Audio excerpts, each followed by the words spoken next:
बिस्मिल्लाहिर्रहमानिर्रहीम। अस्सलाम वालेकुम। लास्ट लेक्चर में हमने एक्सेप्शन के बारे में सीखा। एक्सेप्शन क्या होती है और एक्सेप्शन किस तरह से अक्कर होती है। तो आज हम इस लेक्चर में सीखने वाले हैं कि हम एक्सेप्शन अगर होगी तो उसे हम किस तरह से मैनेज कर सकते हैं। तो यहाँ पे हम डिफरेंट टाइप्स ऑफ एक्सेप्शन देखेंगे और उन्हें डील करने का डिफरेंट कोड जो है वो भी सीखेंगे। तो सबसे पहले देखें, हम यहाँ पे जानते हैं कि हमारे पास तीन कीवर्ड इसके लिए इस्तेमाल होते हैं। एक हमारा है ट्राई, दूसरा थ्रो और तीसरा जो है वो कैच। ये तीन कीवर्ड हमारे यहाँ पे इस्तेमाल होंगे। तो सबसे पहले हमने यहाँ पे ट्राई का कीवर्ड लिखना है और इस कीवर्ड के अंदर हम वो पीस ऑफ कोड लिखते हैं जहां पे एक्सेप्शन आने का चांस होता है।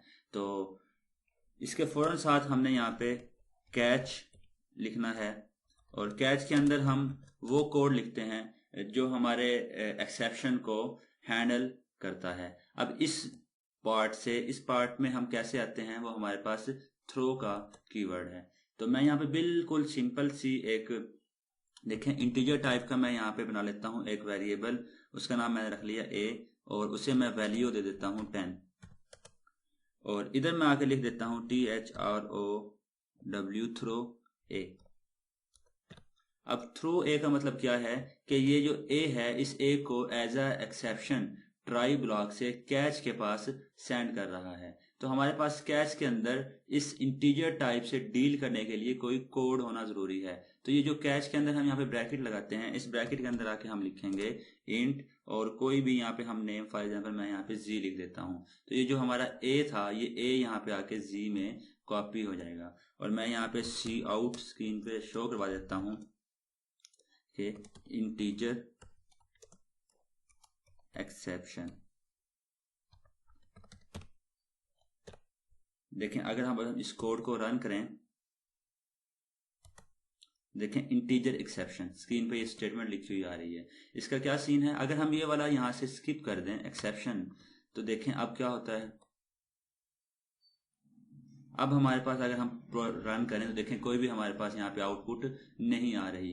क्यों? इशू क्या है कि ट्राई ब्लॉक के अंदर हमने वो कोड लिखना है जिसमें इशू आ सकता है और ट्राई के अंदर लाजमी तौर पे हम यहाँ पे क्या करेंगे, हम इधर थ्रो का कीवर्ड भी यूज करेंगे और जो एरर आ सकती है उसे हम यहाँ पे लिखते हैं। ओके, अगर मैं इसे इंटीजर की बजाय यहाँ पे फ्लोट टाइप का कर देता हूँ और अब हम इसे सेंड करें तो देखें यहाँ पे प्रोग्राम टर्मिनेट हो गया।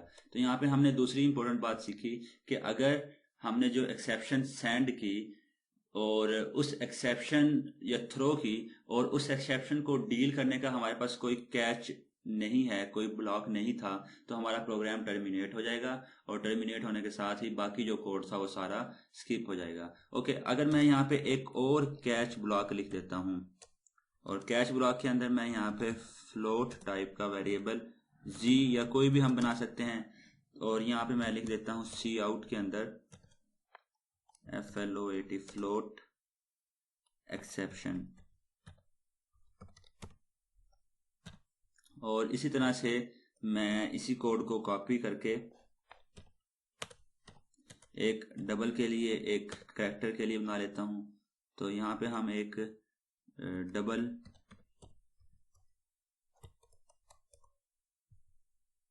डबल के लिए एक हम बना लेते हैं और एक हम इधर बना लेते हैं कैरेक्टर के लिए। यानी कि हम यहाँ पे ये चीज सीख रहे हैं कि हमारे पास एक ट्राई ब्लॉक के एक से ज्यादा कैच ब्लॉक हो सकते हैं। तो देखें अगर हमने यहाँ पे लिखा फ्लोट a और वैल्यू मैंने इसे लिखी 10, तो अगर हम इस चीज को भी खत्म कर दें और यहाँ पे सिंपल में आके हम लिख देते हैं थ्रो, मैं लिख देता हूँ इधर 6, तो हम जानते हैं 6 हमारे पास इंटीजर है। तो एक्सेप्शन में हमारे पास आना चाहिए इंटीजर। देखें इंटीजर एक्सेप्शन। ओके, अगर मैं यहाँ पे कोई फ्लोटिंग पॉइंट में लिख देता हूँ 6.5 और साथ में f का मतलब कि ये फ्लोट का है।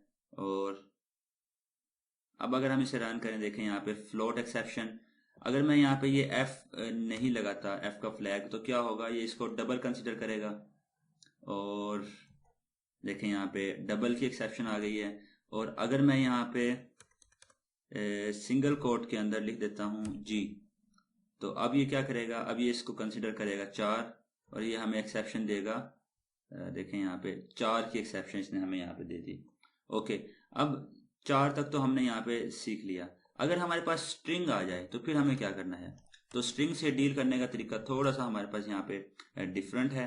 तो वैसे डिफरेंट तो नहीं है तो सेम ही, लेकिन उसको कोड थोड़ा सा हमारा चेंज हो जाएगा। तो यहाँ पे हम 4 टाइप का एक पॉइंटर बनाएंगे।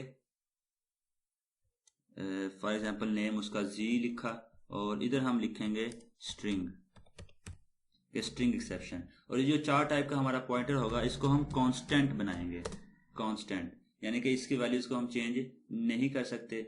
ओके, अब अगर मैं यहाँ पे जो एक्सेप्शन हमने सेंड की थी, इस एक्सेप्शन को मैं अगर स्ट्रिंग टाइप में बना देता हूँ। फॉर एग्जांपल यहाँ पे कोई भी डाटा लिखा हुआ था, तो देखें यहाँ पे हमारे पास एक्सेप्शन आ रही है स्ट्रिंग एक्सेप्शन। तो ये था हमारा आज का लेक्चर, जिस लेक्चर में हमने हमारी जो बेसिक डाटा टाइप्स हैं उन तमाम टाइप्स की जो एक्सेप्शन हैं उन्हें डील करना यहाँ पे हमने सीखा। यहाँ पे एक लास्ट चीज़ कि अगर हमारे पास हमें पता ना हो कि हमारे पास किस किस्म की एक्सेप्शन आ सकती है, तो वहाँ पे भी हमारे पास एक जर्नल एक्सेप्शन से डील करने का केस है। वो ये है कि कैच के ब्लॉक के अंदर आके हम 3 डॉट्स लिख देते हैं। इन 3 डॉट्स का मतलब होगा कि हमारे पास जो भी एक्सेप्शन होगी वो इसको यहाँ पे आके कैच कर लेगा। देखें ज़रा, एक्सेप्शन, हालांकि ये स्ट्रिंग एक्सेप्शन थी। ओके, अगर हम इसे 6 लिख देता हूँ तो इसके बदले भी क्या होगा, एक्सेप्शन, सेम यही कोड रन होगा। अगर मैं यहाँ पे 6.5F लिख देता हूँ तो इसके बदले भी देखें हमारे पास सेम वही कोड एक्सेप्शन का आ रहा है। तो ये था हमारा आज का लेक्चर। इस लेक्चर में हमने डिफरेंट टाइप्स के जो एक्सेप्शन थे उनको थ्रो करना सीखा। नेक्स्ट लेक्चर में हम एक इसका प्रॉपर प्रोग्राम देखेंगे जहाँ पे हम एक्सेप्शंस को डील करना सीखेंगे। मिलते हैं नेक्स्ट लेक्चर में, तब तक के लिए।